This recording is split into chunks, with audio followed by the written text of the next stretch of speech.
And so as a result, we have basically no sequential model at this point. What NIST has suggested is that there was some kind of simultaneous collapse of the cores, but they have not attempted to give any kind of modeling as to whether those cores could have in fact been destroyed by the fires in the way that they claim.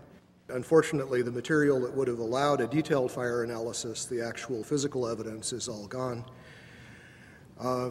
One of the most significant things to my thinking that indicates that this could not have been the sort of collapse that we are told it was is the presence of the dust clouds.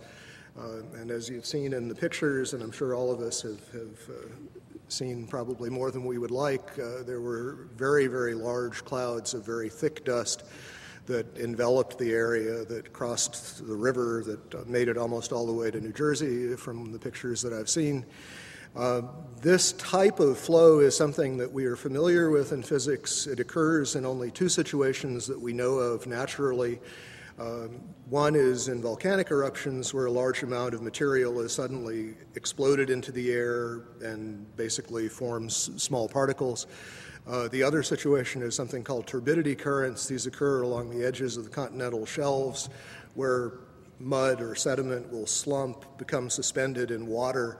And the common thread is that you have large amounts of a dense material that is suspended very quickly in a fluid, thereby creating another denser fluid, which is in effect the dust cloud.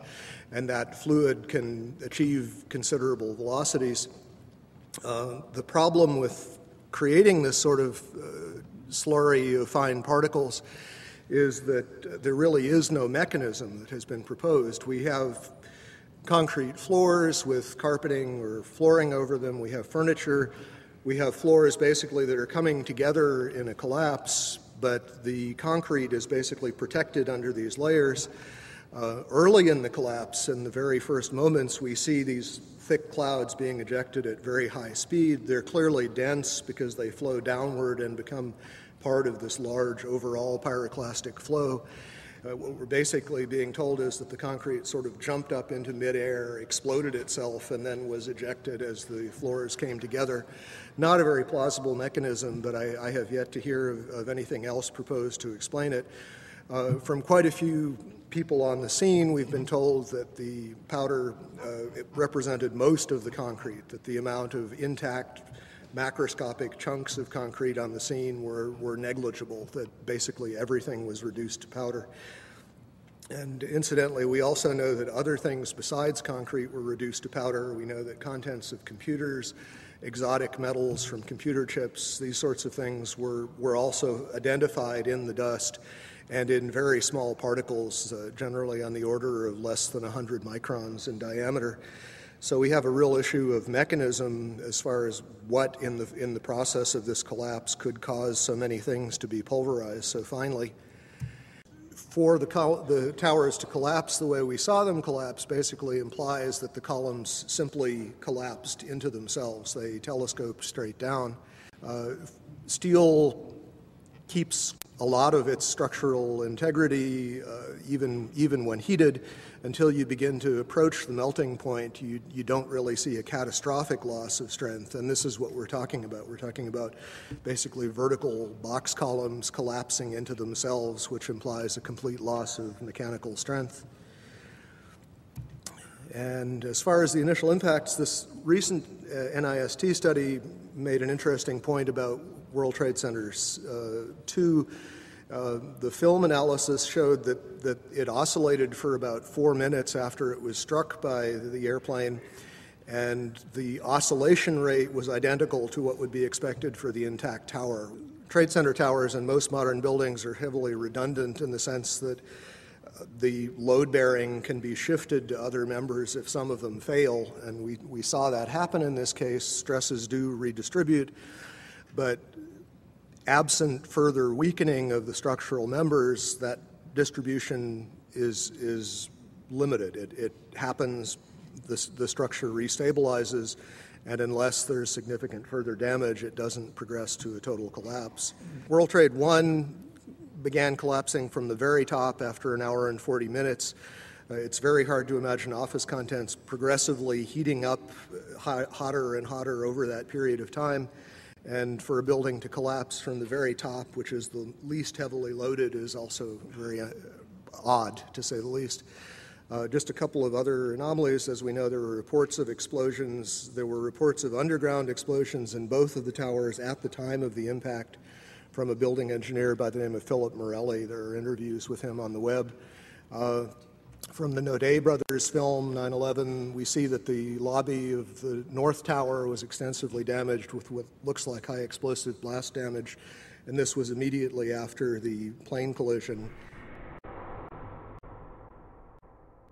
But we know that on the weekend before, there were power downs, and there appear to have been evacuation drills going on throughout the previous week, which suggests that at least some people knew that something was happening. The power downs may represent a time window in which demolition charges would have been planted, although I think it's possible that they also were planted over a much longer period of time, given the relative accessibility of the buildings. Okay, that's all I have to say. Thank you.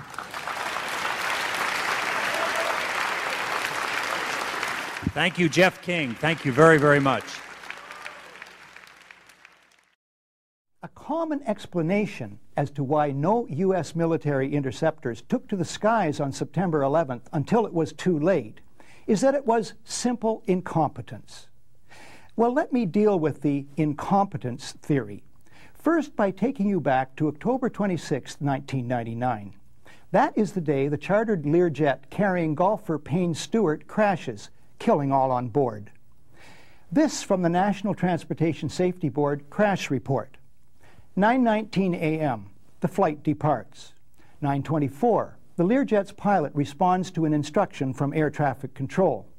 9:33, the controller radios another instruction. No response from the pilot. For 4.5 minutes, the controller tries to establish contact. Having failed, the controller calls in the military. Note that he did not seek, nor did he require, the approval of the President of the United States, or indeed anyone. It's standard procedure, followed routinely, to call in the Air Force when radio contact with a commercial passenger jet is lost, or the plane departs from its flight path, or anything along those lines occurs. 9:54, 16 minutes later, the F-16 reaches the Learjet at 46,000 feet and conducts a visual inspection. Total elapsed time, 21 minutes. So what does this prove? Well, it proves that standing routines exist for dealing with all such emergencies, for instance, loss of radio contact. All personnel in the air and on the ground are trained to follow the routines, which have been fine-tuned over decades, as the Learjet incident illustrates. For large scheduled aircraft tracked throughout on radar, to depart extravagantly from their flight paths would trigger numerous calls to the military, especially after 2 have hit the World Trade Center and now 1 is speeding toward Washington, D.C. It flies over the White House, turns sharply, and heads toward the Pentagon. Everyone, and I mean everyone, now knows these planes are very bad news. It's been reported on all TV networks for more than half an hour that this is a terrorist attack. Now, Andrews Air Force Base is a huge installation.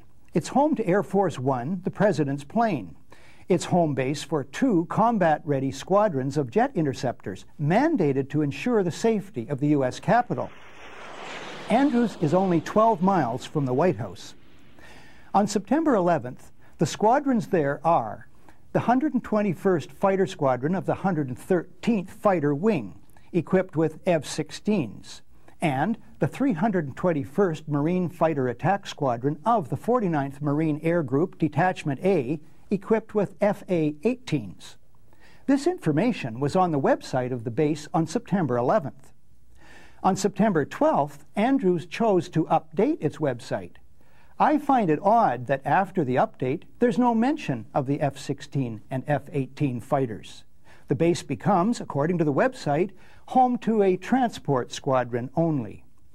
Yet at 6:30 the evening of September 11th, NBC Nightly News, along with many outlets, reported, It was after the attack on the Pentagon that the Air Force then decided to scramble F-16s out of